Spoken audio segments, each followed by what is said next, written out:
11:30-12 বজালৈ বিচাৰিছে গতিকে হেতু চাই লওক সুবিধা মতে কেনেকৈ হয় কাৰণ ইমান দিনে গোটেই ৰাতিয়ে যেহেতু আহি আছিলে ন কাৰণে তেওঁলোকেও বিচাৰিছে আৰু কিছুমান চাকৰিৰ পৰা আহি নিজৰ কামৰ পৰা আহি আজৰি হৈ তেওঁলোক আহিব বিচাৰে গতিকে হেতু প্ৰশাসন আৰু পুলিচ প্ৰশাসনে তেওঁলোকে চাই লওক কেনেকৈ সুবিধা হয়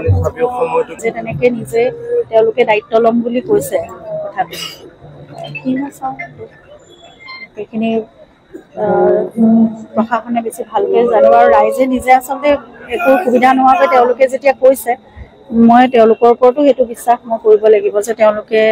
ইমান দিনেতো তেওঁলোকে নিজে বহুতখিনি নিজৰ সুবিধামতে কৰিয়ে আছে এইবোৰ কাম কৰিব নালাগে জুবিনক সন্মানেৰে মানে প্ৰাৰ্থনা কৰক তেওঁৰ বাবে আৰু শান্তিকৰ একো পৰিৱেশৰ যাতে সৃষ্টি নহয় সকলোৱে ইয়ালৈ আহে সকলো শ্ৰেণীৰ সকলো বয়সৰ লোক আহে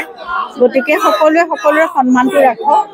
আৰু তীৰ্থস্থান নিচিনা হৈ গৈছে মন্দিৰ নিচিনা এখন পবিত্ৰ স্থান হৈছে গতিকে ঠাইখিনি পবিত্ৰ কৰি ৰাখক সকলোৱে মই এয়াই সকলোকে প্ৰাৰ্থনা কৰিম সকলোকে কৰজোৰে আৰু শান্তি সম্প্ৰীতি গোটেইখিনি বজাই ৰাখক সেইটোৱে মোৰ প্ৰথম দিনৰ পৰা সেয়াই